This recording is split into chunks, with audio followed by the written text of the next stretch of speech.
3 in the morning. That is the only time the house in Spokane is truly quiet. The floorboards in the hallway don't creak, the plumbing doesn't groan, and most importantly, my father, Hank, isn't awake to tell me how much space I am wasting. I pulled the woolen blanket tighter around my shoulders. It was freezing in the attic. My breath actually fogged up in the pale blue light of my laptop screen. My back was throbbing, a dull, rhythmic ache right at the base of my spine that came from sitting on a wooden stool for 14 hours straight. I wanted to stretch, maybe go downstairs and make a pot of coffee, but I didn't dare. If I went down there, I risked waking him up. And if I woke him up, he would see me playing on the computer again. To him, this wasn't work. To him, work was steel-toed boots, calloused hands, and coming home smelling like grease and sawdust. Work was something you hated. Since I didn't seem to hate what I was doing, it couldn't possibly be work. I took a sip of lukewarm water from a chipped mug and typed a command into the terminal. On the screen, a progress bar inched forward. This was the final patch for core loop systems. Just a few thousand lines of code that stood between me and a total collapse of everything I had built over the last 5 years. My stomach rumbled, loud and angry. I hadn't eaten a real meal since yesterday afternoon. I opened a new tab on my browser and navigated to the local utility company's website. I knew the login by heart because I had set it up. I wasn't supposed to know it, of course. The dashboard loaded. Past due, $240. I sighed, rubbing my temples. My father had been complaining all week about how the electricity rates were climbing, how the government was screwing the little guy. He didn't know the rates hadn't changed. He didn't know that he hadn't actually paid a full electric bill in 4 years. I opened my personal banking app. My balance was sitting at a terrifyingly low number. $412. That was it. That was every penny to my name. Every other cent I had made from freelance coding gigs had been poured right back into Core Loop's server costs, legal fees for patents, and paying my 2 remote developers in India. I looked at the bill. $240. If I paid it, I would have less than $200 to feed myself for the rest of the month. I didn't hesitate. I couldn't. If the power went out, my servers went offline. If the servers went offline, the acquisition deal with Omnitech would fall apart. And if that deal fell apart, I was done. I clicked Pay Now. A confirmation message popped up. Thank you for your payment. I deleted the browser history, just like I always did. It was a strange feeling, being the invisible anchor of a sinking ship. My parents thought they were keeping me afloat, letting their lazy, unemployed 30-year-old daughter live in their attic. They had no idea that for the last half-decade, I was the one patching the holes in the hull, paying the water bill, the internet, and covering the gaps in the mortgage whenever my dad's pension check ran short. I was the ghost in the machine of this house. Morgan? I froze. The voice came from the bottom of the attic stairs. It was my mother, Doris. I quickly minimized my code windows and pulled up a generic news site, just in case she came up. Yeah, Mom? Everything okay? I heard you moving around, she called up, her voice thick with sleep. Go to sleep, Morgan. It's unnatural to be up this late staring at that screen. I will, Mom. Just reading the news. Don't stay up all night, she muttered, her footsteps retreating down the hall. Your father is in a mood. Don't give him a reason to start on you in the morning. I waited until I heard her bedroom door click shut. Then I brought the code back up. A mood. Dad was always in a mood lately. But I knew why. I had seen the mail he tried to hide in the junk drawer. The bank wasn't just sending warnings anymore. They were sending threats. I looked at the progress bar. 99%. Just hang on, I whispered to the empty room. Just 2 more weeks. Sunday dinner was a ritual that could not be broken. Roast chicken, dry potatoes, and a side of passive aggression. The table was set with the good plates because Brittany was coming over. My younger sister, the pride and joy of the family, the one who actually made something of herself. Brittany was 27, a nurse at the county hospital, and she made sure everyone knew it. I was already seated when the front door burst open. Brittany breezed in, bringing a gust of cold air and expensive perfume with her. She was still wearing her scrubs, baby blue, perfectly fitted, even though I knew her shift had ended 3 hours ago. Wearing them was a power move. It was a visual reminder of her status. "Sorry I'm late," she announced, dropping her keys on the counter. Traffic was a nightmare, and the BMW is acting up again. I think the heated seats are broken. "Oh, you poor thing," my mother cooed, rushing over to hug her. Sit down, sit down. You must be exhausted saving lives all day." I poked at my potato. "Hi, Brittany." She glanced at me, flashing a smile that didn't reach her eyes. "Hey, Morgan. Still, here? I thought you might have moved out by now. Didn't you say something about a job interview last month?" "It's a startup, Brittany. My startup. And we're in a critical phase right now." "Right. The startup." She made air quotes with her fork. "Well, hopefully, it starts paying soon. Mom says you guys are really feeling the pinch with the heating bill." My father, Hank, grunted from the head of the table. He looked tired. His skin was gray, and the lines around his mouth were deeper than I remembered. He stabbed a piece of chicken aggressively. "We're fine. We'd be better if everyone in this house contributed, though." He didn't look at me, but the comment hung in the air like a heavy fog. "I know, Daddy," Brittany said, reaching over to pat his rough hand. "It's so hard these days. That's why I picked up extra shifts. I'm thinking about buying a condo downtown next year. You know, get into the property market." "See?" Dad pointed his fork at her, then swung it toward me. "That is ambition, Morgan. Your sister works 12-hour shifts on her feet. She deals with blood and guts. That is real work. What do you do? You sit in your pajamas and tap on keys. It's embarrassing." "I work 18 hours a day, Dad," I said quietly. "Just because I don't come home sweating doesn't mean I'm not working." "If you were working, you'd have a paycheck," he snapped. "Where is it? Show me the money, Morgan. Because all I see is you eating my food and using my internet." I bit my tongue. I wanted to scream. I wanted to pull out my phone and show him the transaction history. "Look at the water bill, Dad. Look at the internet you're talking about. Who do you think paid that last month? The fairy godmother?" But I couldn't. If I told him I had been paying his bills behind his back, it wouldn't make him grateful. It would humiliate him. He was a proud man, a traditional man. Knowing his failure of a daughter was secretly keeping the lights on would break him. Or worse, it would make him hate me. After dinner, while Mom was clearing the table, Brittany cornered me in the hallway near the bathroom. Her demeanor changed instantly. The sweet, tired nurse act vanished. "Hey," she whispered, looking around to make sure our parents were out of earshot. "I need a favor." "I don't have any money, Britt." "Don't lie. I know you do freelance stuff. Look, I maxed out my credit card, okay? I bought this purse, it was on sale, I had to have it, and now I can't pay the minimum.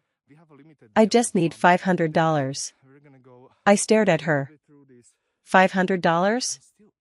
Brittany, I have literally less than that in my entire account. I just paid the electric bill for this house because Dad forgot again. Her eyes narrowed. You paid the electric bill? Why didn't you tell them? Because it would embarrass him. You know that. Whatever, she scoffed, crossing her arms. You're so selfish. You live here rent-free, you have zero expenses, and you can't help your little sister out?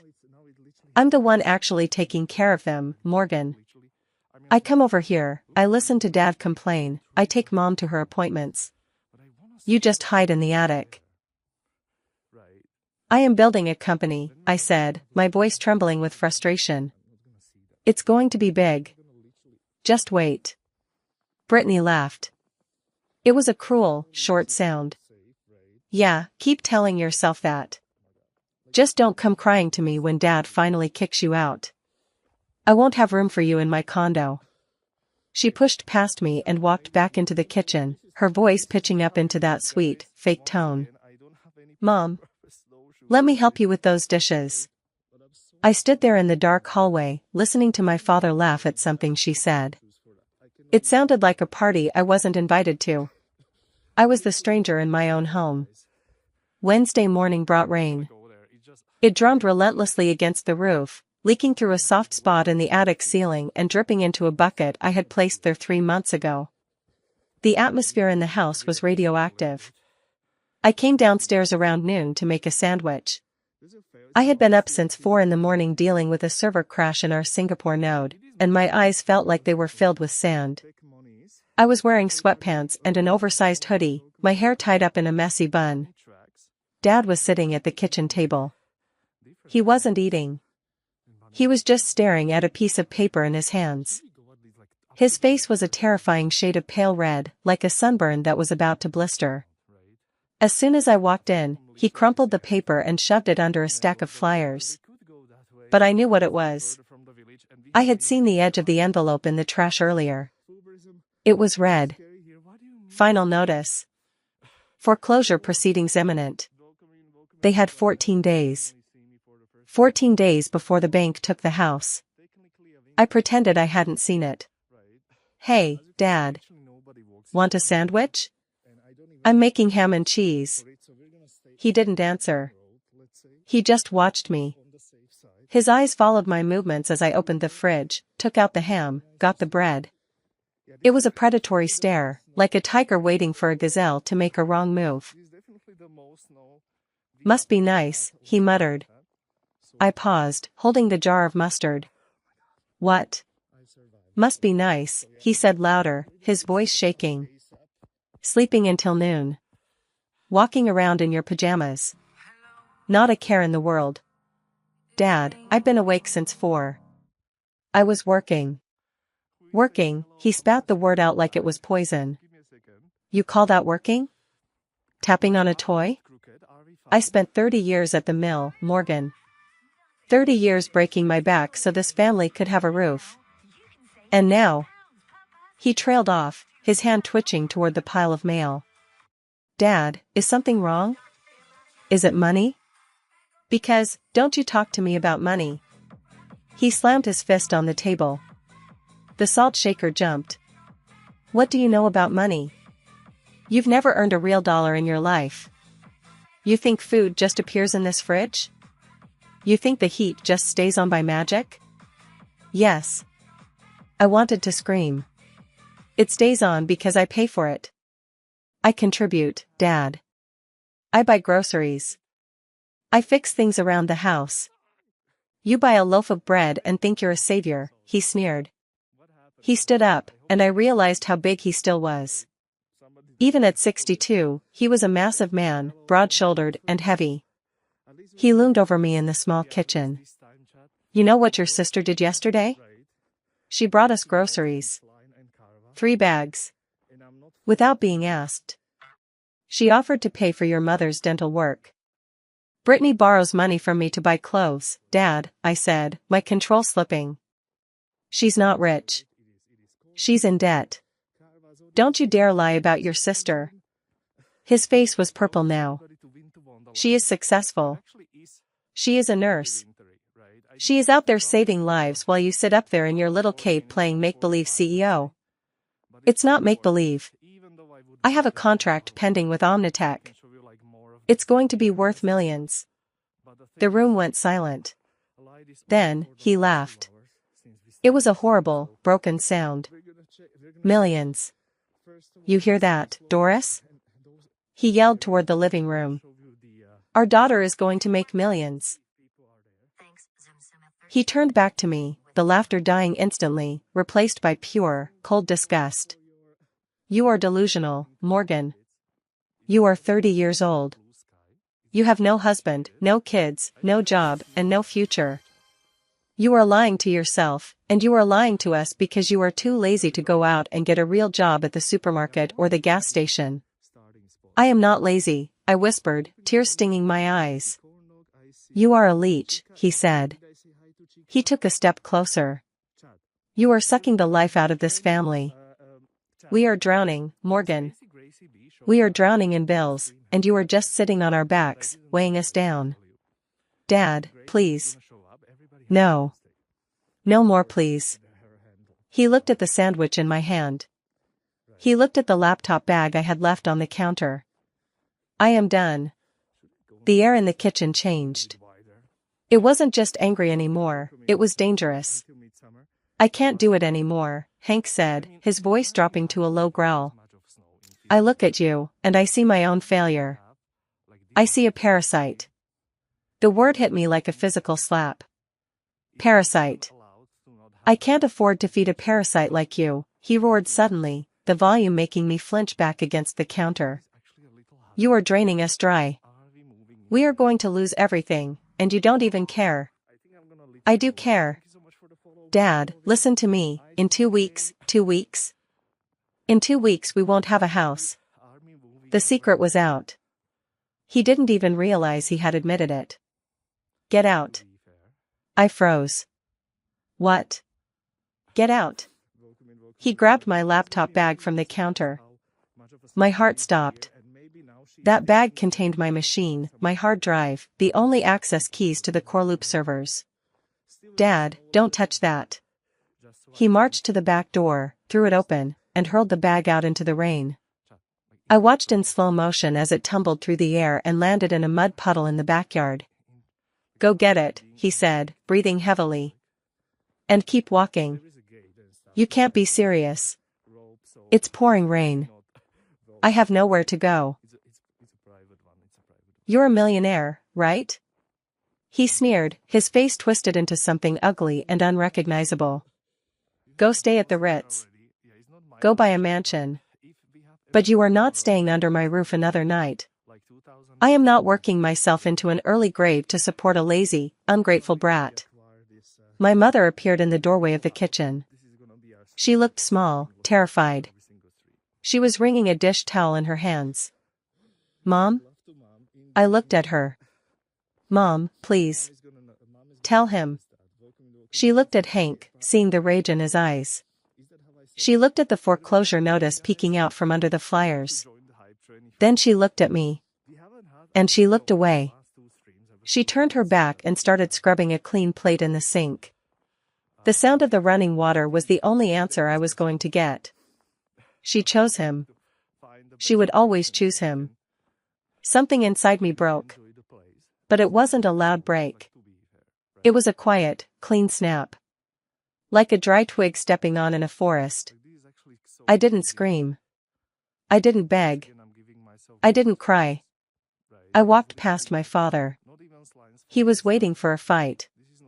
He wanted me to yell so he could feel justified. He wanted me to beg so he could feel powerful. Instead, I stopped right in front of him. I looked him in the eye. You're right, Dad, I said softly. You can't afford me. I walked out the back door into the rain. The cold water soaked through my hoodie instantly. I ran to the mud puddle and grabbed my bag.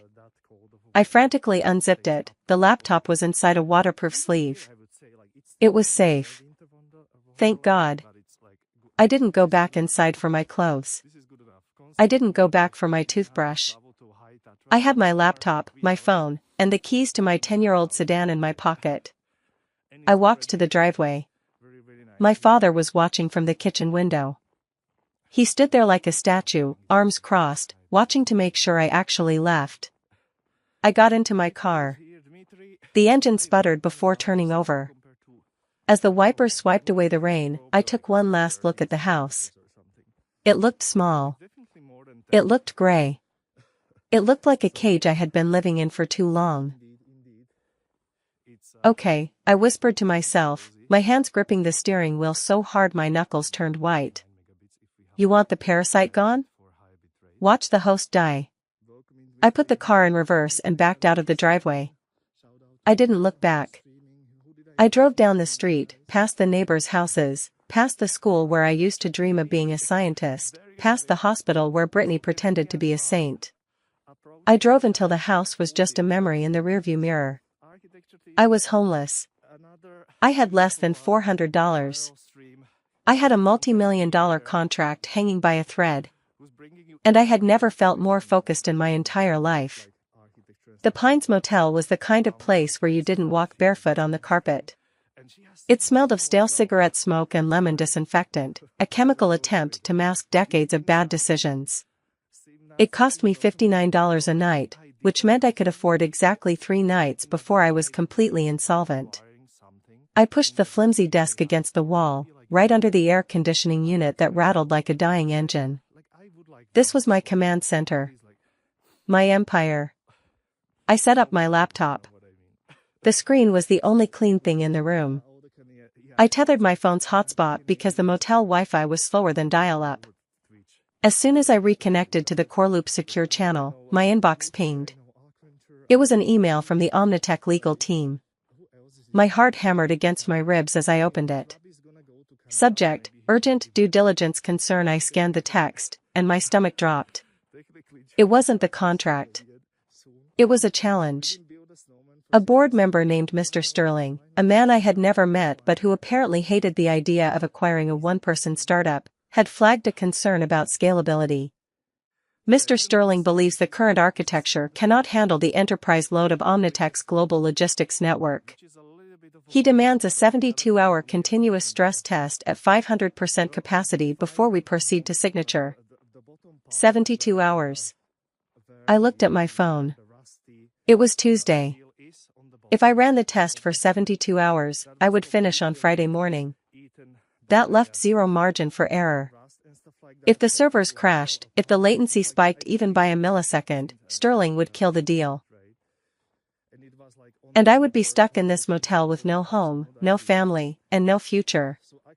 I didn't panic. Panic was a luxury for people who had safety nets. I had adrenaline.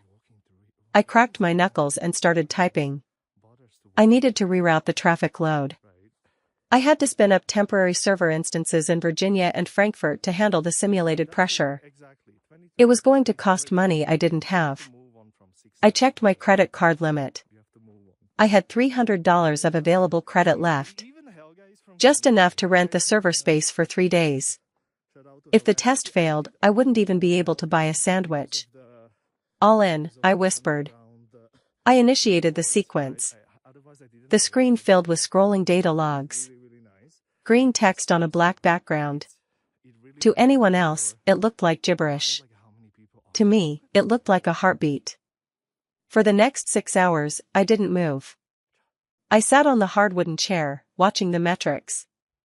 CPU usage, 40%. Memory, 60%. It was holding. Around midnight, a noise from the room next door broke my concentration. Shouting. A man and a woman fighting about money. You said you paid it, the woman screamed through the thin drywall. You said you took care of it. I froze.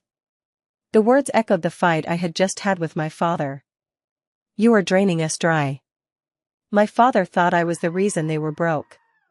He thought my presence was the financial black hole in the center of the family. He had no idea that the black hole was actually a leak, and I was the one holding the plug. I looked at the server logs. Stable. I opened a new browser tab. My fingers hovered over the keyboard. I knew what I had to do.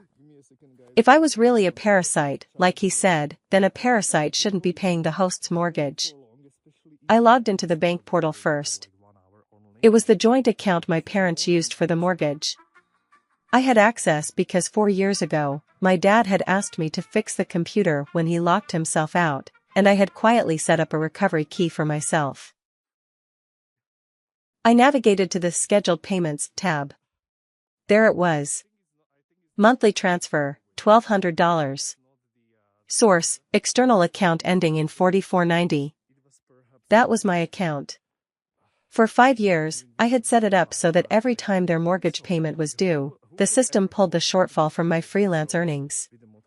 Dad thought his pension covered it. He thought the bank had lowered his rate. He never checked the statements. He just saw that the bank didn't call, so everything must be fine. My finger hovered over the cancel button. A wave of nausea hit me. This felt wrong. It felt like violence. I was raised to honor my parents, to help family. Cutting them off felt like I was physically reaching into their house and turning off the oxygen. I can't afford to feed a parasite. His voice rang in my head, loud and clear. He had thrown my work into the mud.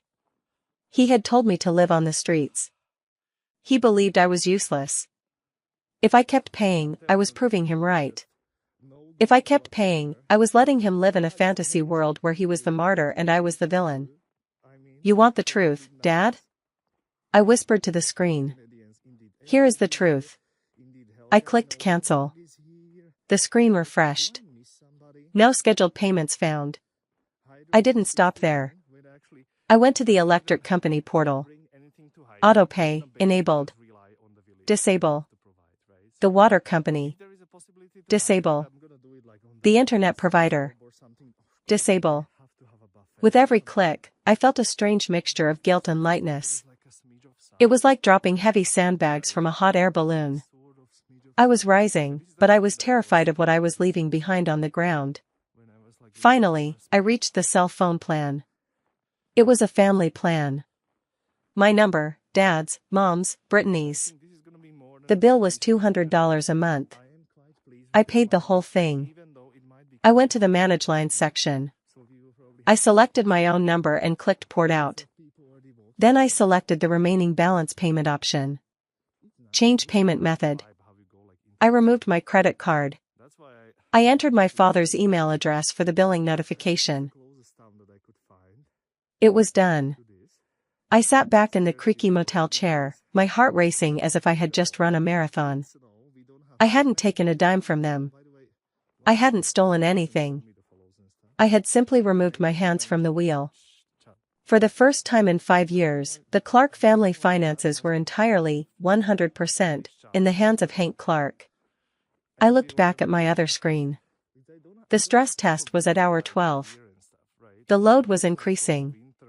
The fans on my laptop were screaming, struggling to keep up with the data processing.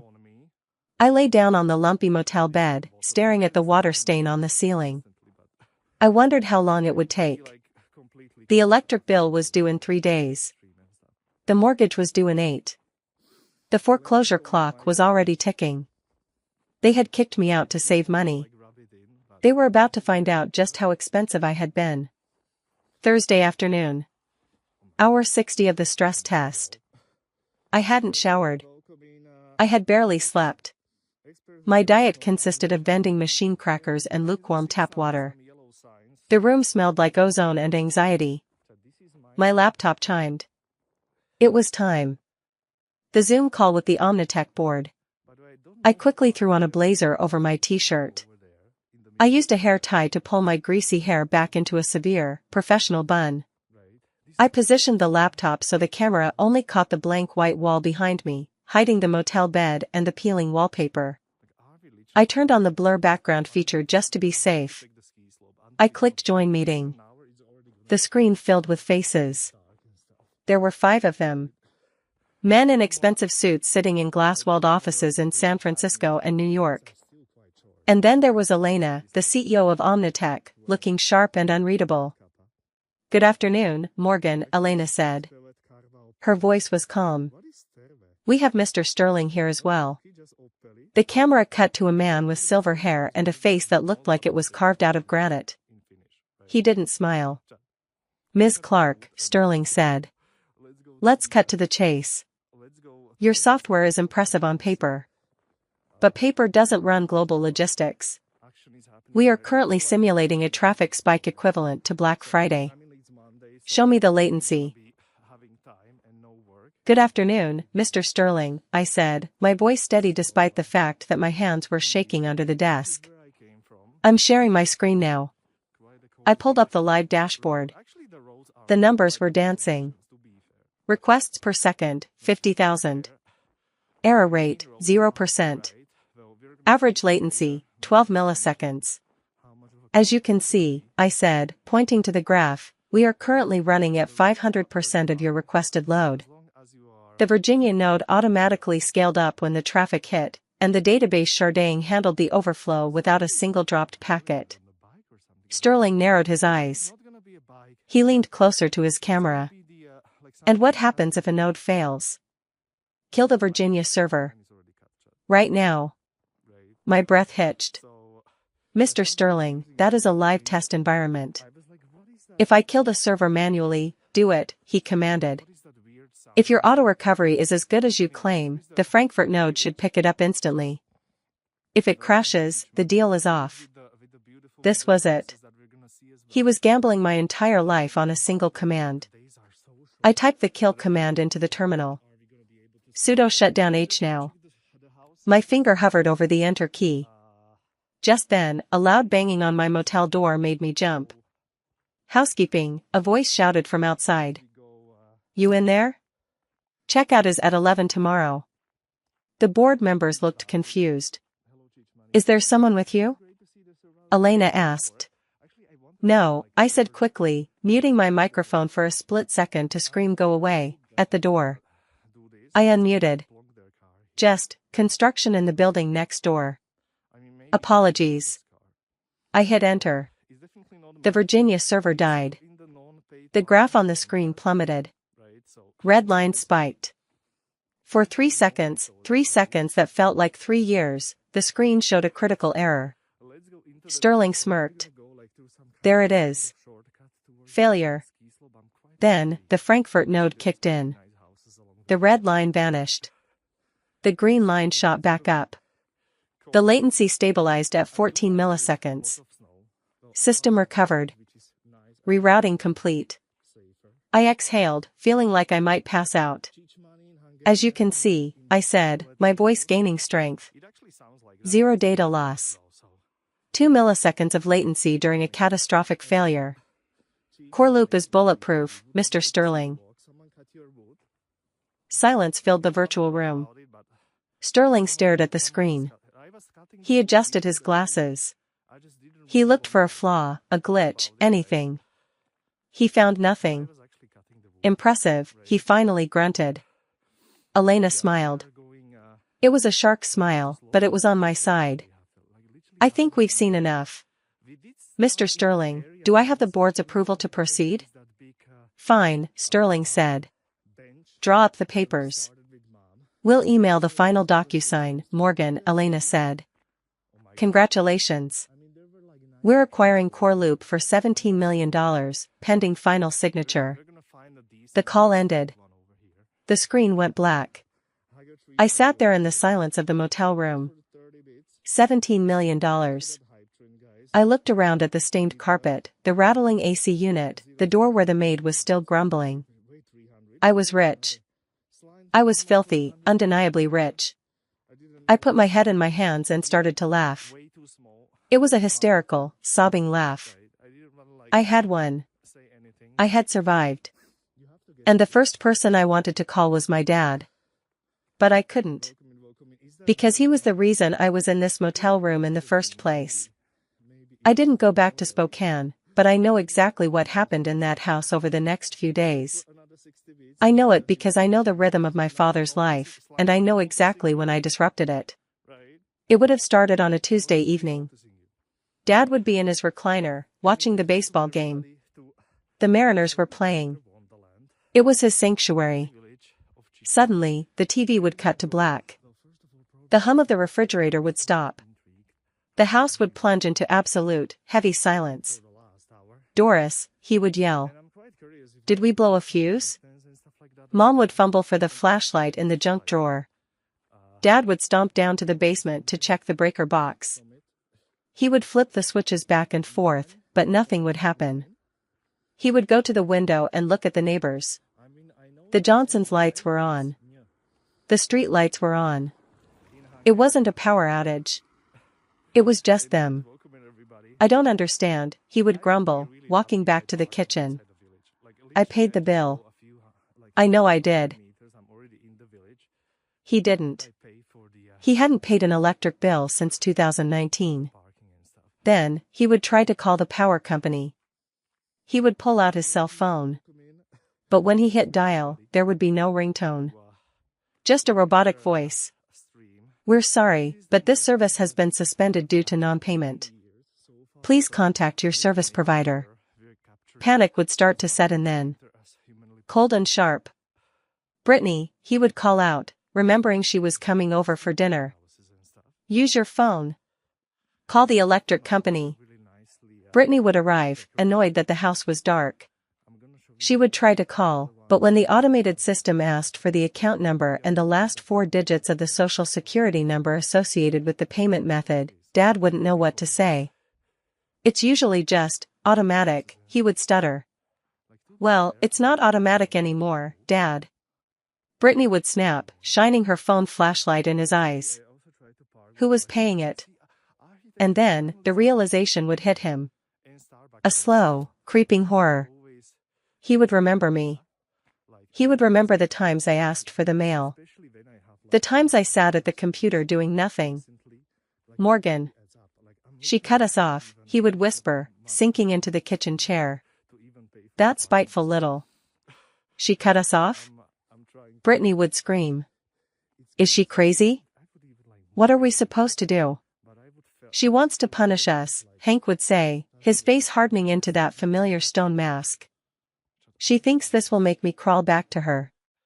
She thinks I'll beg. He would slam his hand on the table. Well, I won't. I don't need her money.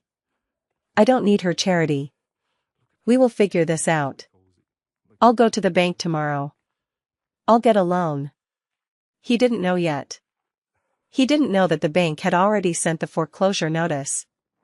He didn't know that without my invisible income, his debt-to-income ratio was catastrophic. He thought he was fighting a skirmish. He didn't realize he had already lost the war. The house sat in the dark. The food in the freezer began to thaw. And the clock on the wall ticked closer to the deadline. Thank you for listening to the story so far. If you are enjoying this tale of revenge and redemption, please hit that like button and subscribe to the channel. Also, comment down below with the name of the city you are watching from. It helps the video reach more people. Thank you so much. 10 days later, I was standing on the balcony of a penthouse on the 42nd floor of the Rainier Tower in Seattle. The wind whipped at my hair, but this time I wasn't cold. I was wearing a tailored charcoal blazer that cost more than my father's truck. My hair was cut into a sharp, professional bob. I looked like a different person. I looked like the woman on the Omnitech website. The money had hit my account 3 days ago. $17 million. I had stared at the number for an hour. It didn't feel real. It felt like a glitch. But when I transferred the funds to buy this lease, the bank didn't blink. Miss Clark? I turned around. A man was standing in my living room, holding a voice recorder. It was Trent, a reporter from the Washington Business Journal. He looked a bit intimidated by the view, or maybe by me. I liked that. Call me Morgan, I said, walking back inside. Have a seat, Trent.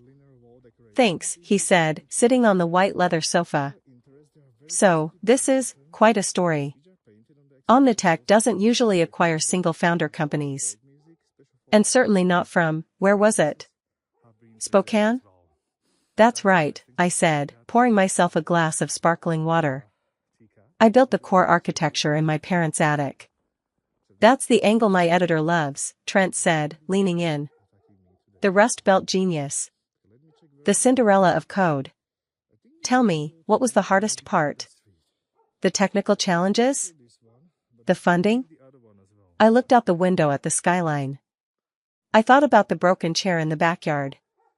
I thought about the mud puddle.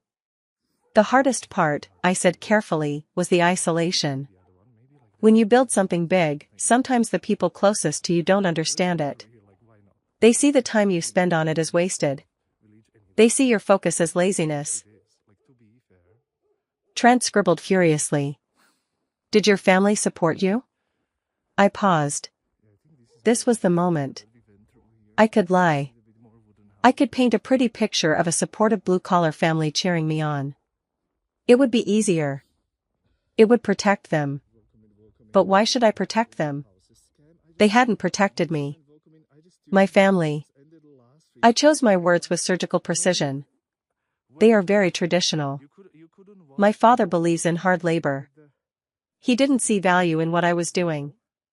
Actually, 2 weeks ago, he asked me to leave the house because he thought I was a financial burden. Trent stopped writing. He looked up, his eyes wide. He kicked you out? 2 weeks before you sold the company for $17 million? Yes. Does he know? No, I said. Not yet. Trent grinned. It was the grin of a man who knew he had just found the front page headline. Can we put that in the article? It adds a lot of color. I took a sip of water. You can print it. Just don't use their names. I don't want them harassed. But people in my town, they'll know who you're talking about. This is going to go viral, Trent promised. Good, I said. I want it to.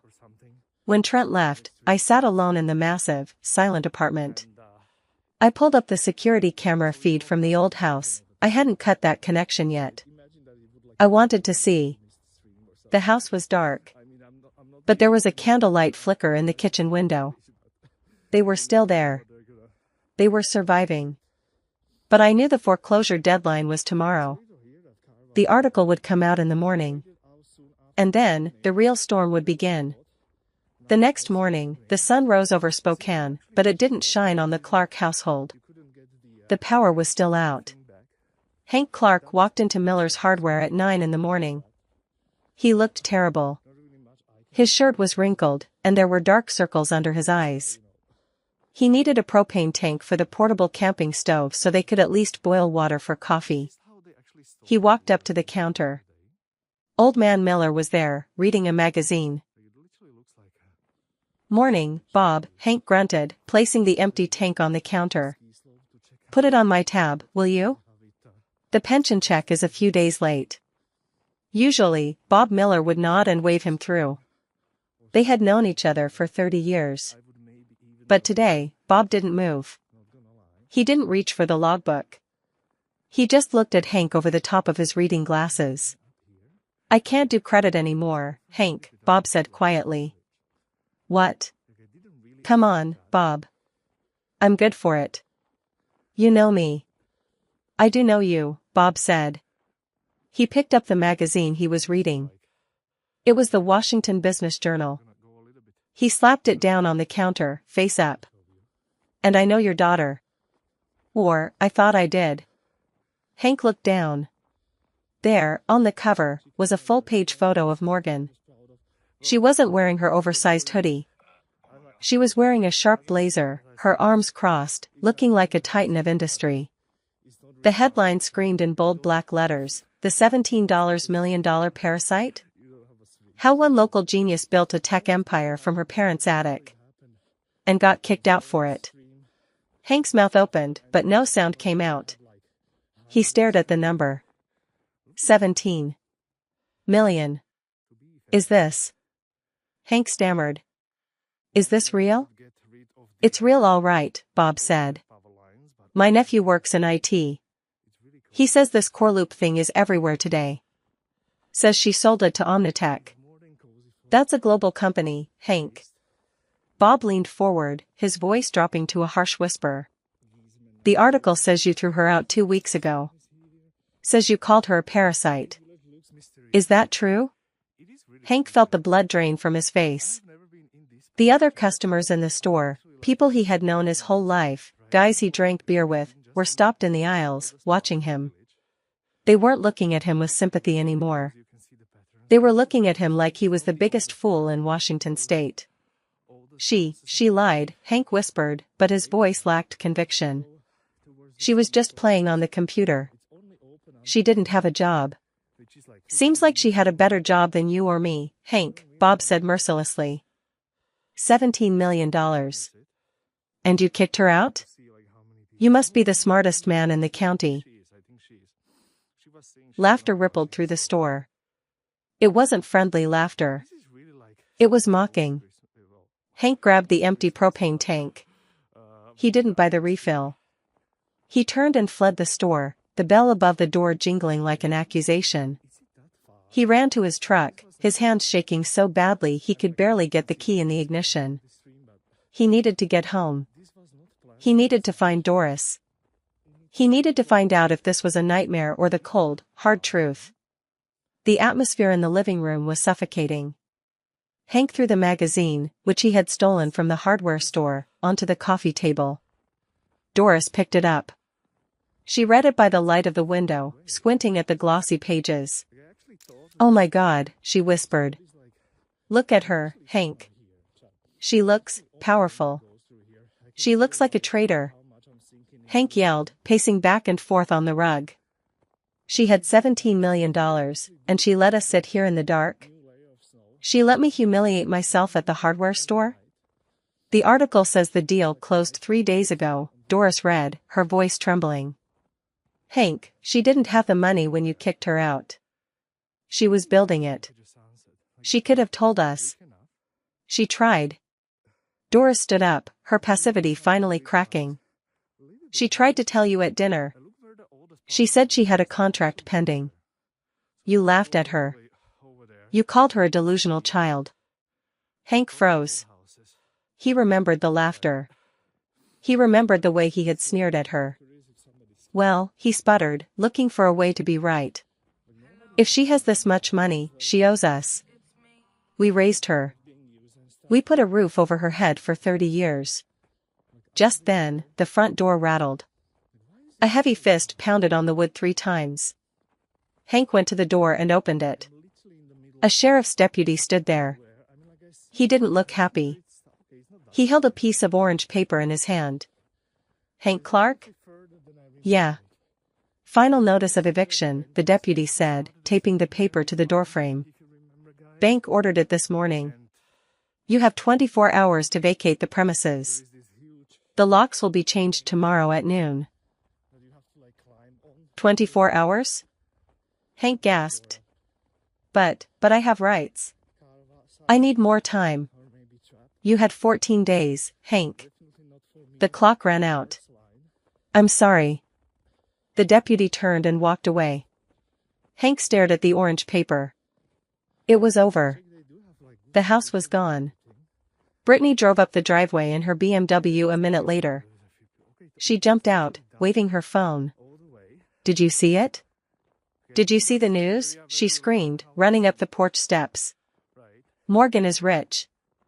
Like, celebrity rich." She saw the orange paper on the door. She stopped. "What is that?" "We're losing the house," Doris sobbed, sinking onto the porch swing. "Tomorrow." Brittany looked from the eviction notice to the magazine on the table. Her eyes narrowed. Calculation replaced shock. "No," Brittany said firmly. "We aren't losing anything.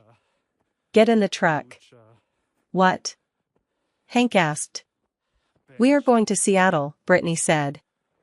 I looked up the address of her new office. It's public record. We are going there, and we are going to remind Morgan that she is a Clark. She can't let her family live on the street while she sits in a penthouse. It would look bad for her stock price." Hank looked at the orange paper. Then he looked at his wife, huddled and crying. He straightened his back. "You're right," he said. "She owes us. She owes us everything." The drive to Seattle took 4 hours. 4 hours of silence in the cab of Hank's rusted Ford F-150. Brittany followed in her BMW because she refused to be seen in the truck. They arrived at the Nexus Tower in downtown Seattle at 2 in the afternoon. The building was glass and steel, piercing the sky like a needle. It screamed money. I was sitting in my office on the 30th floor when Sasha, my operations manager, buzzed me. "Morgan," she said, her voice hesitant. "There are 3 people in the lobby asking for you. They don't have an appointment. Security wants to know if they should remove them." I pulled up the lobby security feed on my second monitor. There they were. My father, in his stained work jacket and baseball cap. My mother, clutching her purse like a shield. And Brittany, checking her makeup in the reflection of the glass turnstile. They looked small. They looked out of place against the polished marble and the men in three-piece suits walking past them. My first instinct was to say, yes. Remove them. But that would be too easy. That would be hiding. No, I said. Let them up. Bring them to conference room B. The one with the glass walls. The glass walls? Sasha asked. Are you sure? The whole floor will see. I know, I said. That's the point. I watched on the monitor as the security guard gave them guest passes. I saw the way my father puffed out his chest, trying to look important, trying to pretend he wasn't terrified. I saw the way Brittany scanned the lobby, probably calculating the cost of the furniture. I stood up and smoothed my blazer. I picked up a file folder from my desk. Inside was a single spreadsheet and a checkbook. I walked out into the open plan office. My team, 30 engineers and support staff, were quietly working. The hum of productivity was soothing. When the elevator doors opened, the noise level in the office dropped. My family stepped out. Hank stopped. He looked around. He saw the rows of high-end monitors, the ergonomic chairs, ironic, considering he threw mine in the mud, the view of the Puget Sound through the floor-to-ceiling windows. He saw me. I stood at the far end of the room, waiting. I didn't smile.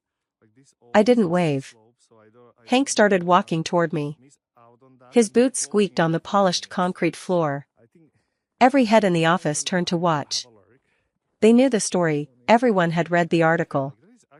They knew this was the father who had called their CEO a parasite. Morgan, Hank said when he got close enough. His voice was loud, too loud for the quiet office. We need to talk. Hello, Dad, I said coolly. Hello, Mom. Brittany. Nice place, Brittany said, her eyes darting around greedily. A bit cold, though. Don't you think? It's efficient, I said. Follow me. I led them into the conference room. It was a fishbowl. Soundproof, but completely transparent. My entire staff could see us. I sat at the head of the table. I didn't offer them a seat. They sat anyway. Hank leaned forward, placing his heavy hands on the mahogany table. You've done well for yourself, he said, trying to sound paternal. We're surprised. You should have told us. I tried, I said. You threw my bag in the mud. Hank flinched. I was angry. Men get angry. It's stress, Morgan. You know how hard it is to keep a roof over a family's head. Do I? I asked. Of course you don't, he snapped, his temper flaring instantly. You've got all this fancy equipment, this view. You don't know what it's like to worry about the electric bill. To worry about losing your home. Is that why you're here? I asked. Because you're losing the home? The sheriff came today, Doris whispered, tears leaking from her eyes. Tomorrow at noon. We have nowhere to go, Morgan. And whose fault is that? I asked. It's the economy. Hank shouted, forgetting he was in a glass box. It's the bank. And maybe if we had known you had millions, we wouldn't be in this mess. You hid this from us. You let us suffer while you sat on a gold mine. That's selfish, Morgan. That's cruel. Selfish, I repeated. I opened the file folder. Let's talk about selfish. I slid a single sheet of paper across the table. It spun slowly and stopped right in front of Hank. What is this? He asked, looking down at the rows of numbers. That, I said, leaning back in my chair, is the Parasite ledger. He squinted at it. I don't understand. Read the first line, Dad. Date, January 12, 2021. Item, mortgage shortfall. Amount, $300. Source, Morgan Clark. I pointed to the next line. February 2021. Electric bill. $210. Paid by Morgan Clark. I stood up and walked to the whiteboard behind me. I picked up a marker. You called me a parasite, I said, my voice projecting clearly in the silent room. A parasite feeds off the host, taking resources without giving anything back. That was your narrative. That was your excuse for treating me like garbage. I wrote a number on the board, $142,500. This number, I said, tapping the board, is the total amount of money I have contributed to your household over the last 5 years. I paid your water. I paid your internet. I paid the difference in your mortgage every single month when your pension didn't cover it. I paid for the new water heater last winter. I paid for Mom's dental surgery. Hank stared at the board. His face went from red to a ghostly white. You. He stammered. No. The bank, the pension. The bank didn't lower your rate, Dad, I said. I logged in and paid it. The electric company didn't give you a senior discount. I paid it. I did it anonymously because I knew you. I knew your pride was the only thing you had left. I didn't want to take that away from you. I turned to Brittany. She was shrinking in her seat. And you, I said. The golden child. Shall we talk about the $2,000 you borrowed last year for car repairs? Or the $500 for the purse? I was going to pay you back, Brittany mumbled. No, you weren't, I said. And I didn't care. I paid it because I wanted my family to be safe. I wanted us to be okay. I looked back at Hank. He was slumped in his chair. He looked like a balloon that had been popped. The bluster, the anger, the righteousness, it was all gone. I wasn't the parasite, Dad, I said softly. I was the life support system. And 2 weeks ago, when you threw me out, you didn't just kick out your daughter. You pulled the plug on your own life. Hank looked up at me. His eyes were wet. For the first time in my life, I didn't see a giant. I saw an old, foolish man who had made a terrible mistake. We didn't know, Doris cried. Morgan, we didn't know. You didn't want to know, I corrected her. You saw me on a computer, and you decided I was lazy.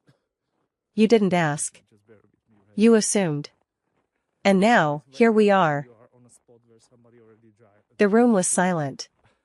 Outside the glass walls, my employees were pretending to work, but I knew they were listening to every muffled word. So, I said, sitting back down. You have 24 hours before the sheriff locks the door. What is your plan? Hank swallowed hard. He looked at his hands.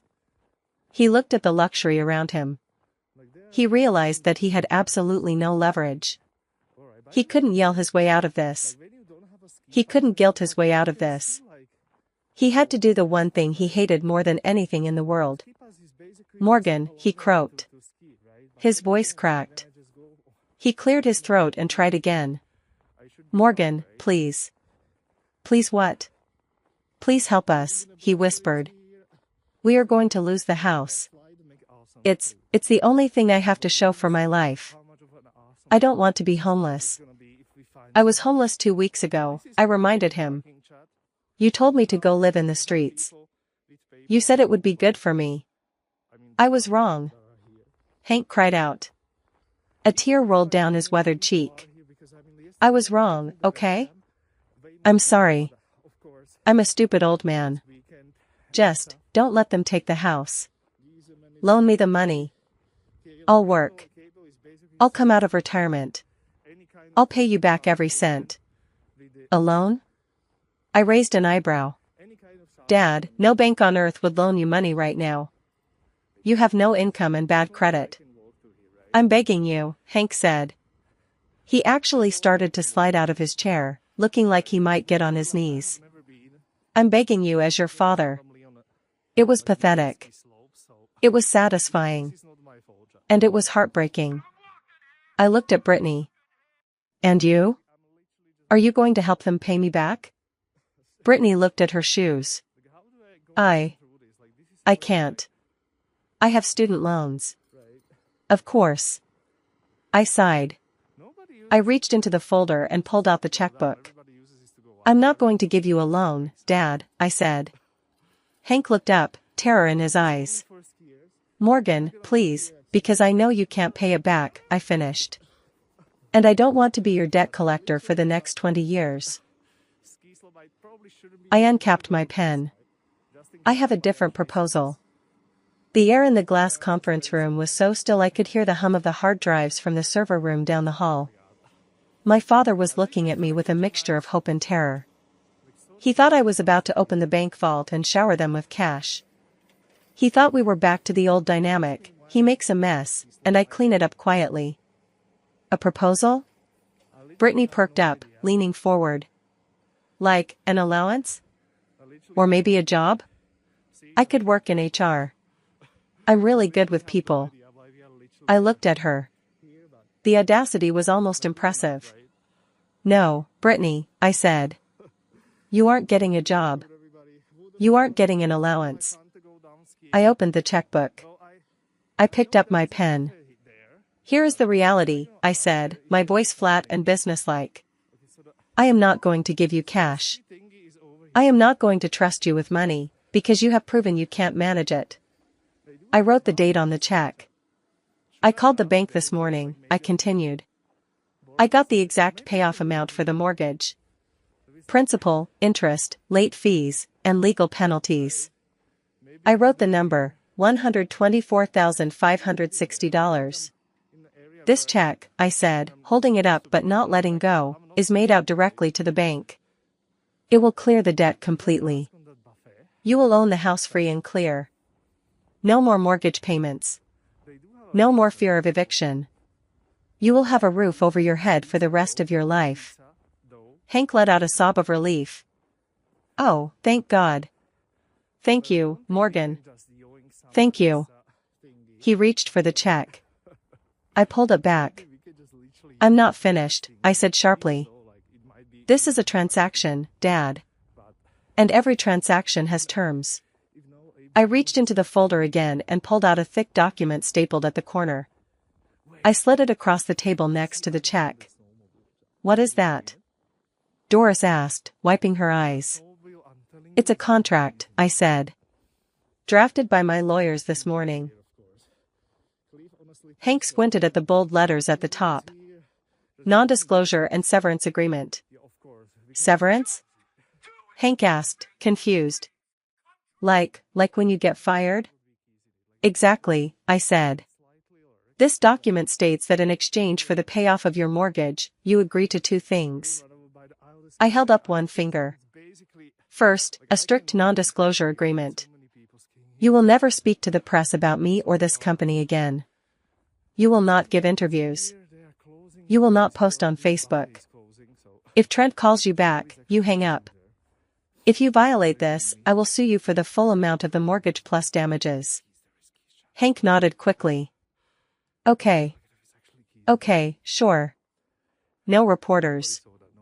I can do that. I held up a second finger. Second, a no-contact clause. The room went deadly quiet.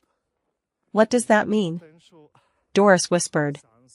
It means you are firing me as your daughter, I said. It means once you walk out of this building with that check, we are done. You do not call me. You do not visit me. You do not ask me for money when the water heater breaks in 5 years. You do not come to my wedding if I ever have one. I looked at each of them. You wanted me out of the house? You got it. This contract makes it permanent. You take the house. I take my freedom. We go our separate ways. Forever. Morgan, no, Doris cried, reaching across the table. You can't mean that. We're family. We were family 2 weeks ago, I said, pulling my hand away.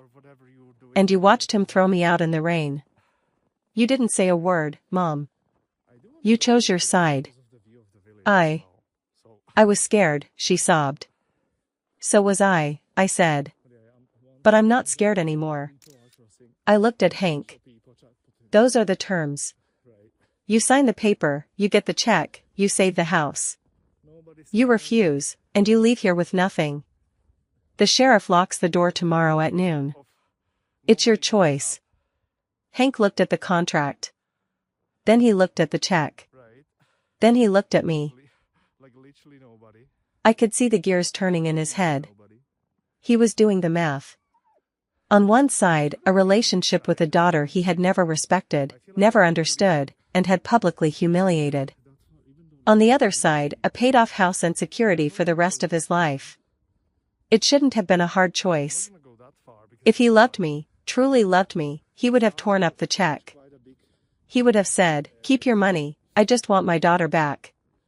He would have chosen homelessness if it meant fixing what he broke. I waited. I wanted him to tear it up. A small, stupid part of me, the little girl who used to wait for him to come home from work, wanted him to throw the money in my face and hug me. Hank picked up the pen. "Where do I sign?" he asked, his voice rough. My heart shattered. It wasn't a loud noise. It was just the final, quiet confirmation that I had been right all along. "Page 4, I said, my voice devoid of emotion. "And initial the bottom of every page."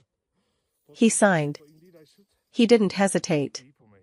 He signed his name, scratching the pen hard against the paper. He passed the document to Doris. She cried, shaking her head, but Hank nudged her. "Sign it, Doris. We need the house." She signed. Then I looked at Brittany. "You too. I need your signature ensuring you won't sell stories about me to the tabloids." Brittany glared at me. "I don't get anything out of this?" "They get a house." "What do I get?" "You get to inherit a paid-off house one day," I said. "And you get to avoid being sued by a billion-dollar legal team. Sign it." She huffed, grabbed the pen, and signed with a dramatic flourish. I took the contract back. I checked the signatures. Valid. Legally binding. I picked up the check for $124,560. I held it out to my father. He reached for it. His hand touched mine for a brief second. His skin was rough, just like I remembered. "Thank you," he whispered. He looked at the check, staring at the zeros. He had never held that much money in his hand in his entire life. "Goodbye, Hank," I said. He flinched at the use of his first name. He looked up at me, and for a second, I saw regret. Deep, painful regret. He opened his mouth to say something, maybe an apology, maybe a goodbye. But he looked at the check again, and the words died in his throat. The money was louder than his love. He folded the check and put it in his shirt pocket, right over his heart. "Come on, Doris," he said. "Let's go home." They stood up. The chairs scraped against the floor, a harsh sound in the quiet office. My mother looked at me one last time. "I love you, Morgan," she said weakly. "I know, Mom," I said. "But you love your comfort more." "It's okay. I forgive you." She covered her mouth and turned away, sobbing as she followed Hank out the door. Brittany didn't look back. She was already texting on her phone, probably telling her friends some twisted version of the story where she was the victim. I sat in the glass room and watched them walk away. I watched them pass the rows of engineers. I watched them pass the reception desk. I watched them step into the elevator. The doors slid shut, cutting them out of my life. I let out a breath I felt like I had been holding for 30 years. My shoulders dropped. The tension in my neck vanished. I felt light. Sasha opened the door and peeked in. She looked worried. "Morgan? Are you okay? Do you need anything?" I looked at the empty chairs. I looked at the whiteboard where the number $142,500 was still written in red ink. I stood up and grabbed the eraser. I wiped the board clean. The debt was paid. The ledger was closed. I'm fine, Sasha, I said, and I was surprised to find that I meant it. Actually, I'm better than fine. Do you want to take the rest of the day off? She asked.